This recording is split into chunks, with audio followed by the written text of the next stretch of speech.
This AgVision program is made possible through the generous support of Syngenta Seeds NK brand, the results you need, the freedom to choose.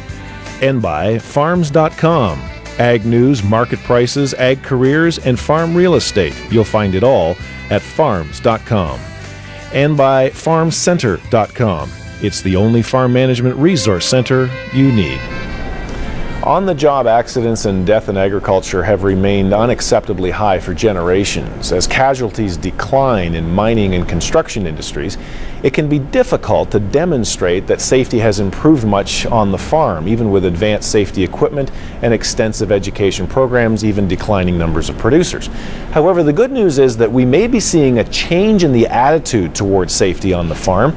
The gentleman you just saw in the feature before the break is the Executive Director of the Canadian Agricultural Safety Association, Marcel, and joins us today from Winnipeg. Marcel, talk to us about this trend of more awareness that you feel. Is it something that you just feel is happening, or are we actually seeing data that shows that this is a change? Well, there's a couple of things. I think in the old days, when there was an incident that happened on the farm, people said it just happens, stuff just happens. And what we seem to be seeing is that people are saying now it doesn't have to happen. We just conducted a survey with Farm Credit Canada, and about 83% of the farmers say that safety is important. So to me, that was good news.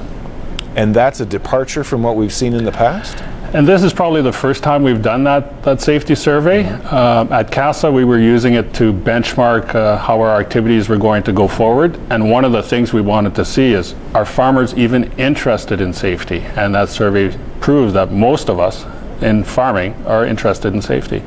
Are you seeing any increased interest in training, for instance, of young kids on the farm?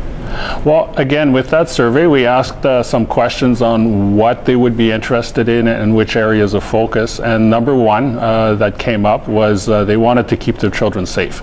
And we're seeing that in some of the statistics. We keep statistics with fatalities and injuries. And what we're seeing is that there is a small improvement when it comes to children and farmers 15 to 60. So in those two age groups, we're seeing some improvements in fatalities and injuries. Aside from the obvious messages that we deal with, we don't want to get hurt, we don't want our loved ones to get hurt, are there any changes farmers should be aware of in terms of, I'll call it the liability landscape? Are farmers being sued more frequently for safety-related issues? What I'm seeing and what I'm hearing from farmers is that there seems to be a general heightened level of enforcement right across the country. Each province has its own occupational and safety and health regulations, and each province chooses to enforce it in a different degree. But what we're seeing is more provinces enforcing more of the legislation, and we're seeing some hefty fines coming down. I believe in Ontario we're seeing some fines, $50,000 plus surcharges. So it's starting to be taken seriously by government, and farmers are starting to say, I can't afford this liability. What do I need to do to keep workers, attract workers, and reduce my liabilities? I'm going to quote a fellow Michigan State University safety specialist. His name is Howard Doss, and he says this, that nearly all tractor-related accidents can be attributed to operator error. And then he goes on to say, I do not understand why we require a degree of maturity and training before driving a car, and yet we allow youngsters of nearly any age to drive a tractor with little or no training. What's your take on that? I think really we have to boil it right down to age-appropriate tasks. I'm not going to be the one telling you that your child isn't ready to do a task. We actually have developed with other groups what they call the NAGCAT guidelines. It's a long acronym, but they actually identify a whole process on how you determine what tasks your child can do, and also help you when you decide, I guess, how you're going to teach your child how to do the tasks. You mentioned in the feature just before the break, you used the term, just because he's your son or daughter doesn't mean genetically he's going to know what to do. And I think as parents we all believe that our kids are advanced, of course. But in all seriousness, is that a problem in most farms, that we really feel somehow intuitively that our child of whatever age knows these things because I know them? Yeah, I think if your child's working alongside with you, regardless of the age, I think you just assume that by osmosis or because he's seen you do it so many times that he knows how to do it. I think I'd really like to stress the fact that we almost have to step back and look at our child almost like a new employee and assume he knows nothing.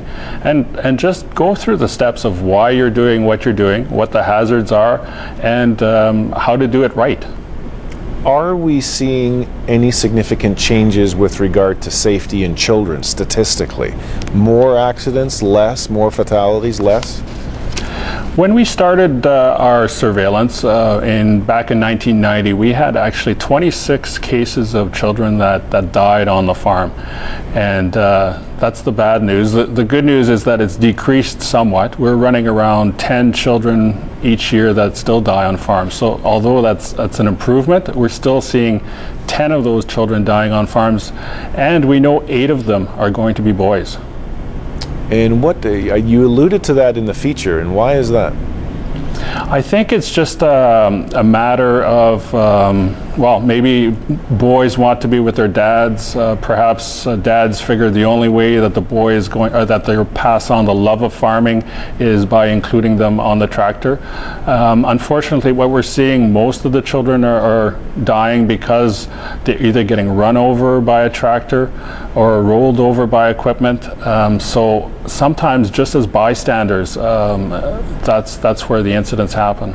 Where then are the safety issues? You'd say children are still happening. Where are the main areas that accidents are happening? Well, over half of the children that die on the farm workplace, if we can call it that, is as a result of machinery.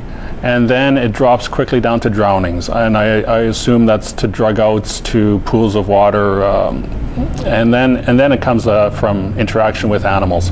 So those would be the top 3, and that children. And really, when it comes down to it, you're thinking, if you're trying to imagine that scenario, probably most of the time there's not a good separation between the child and the workplace.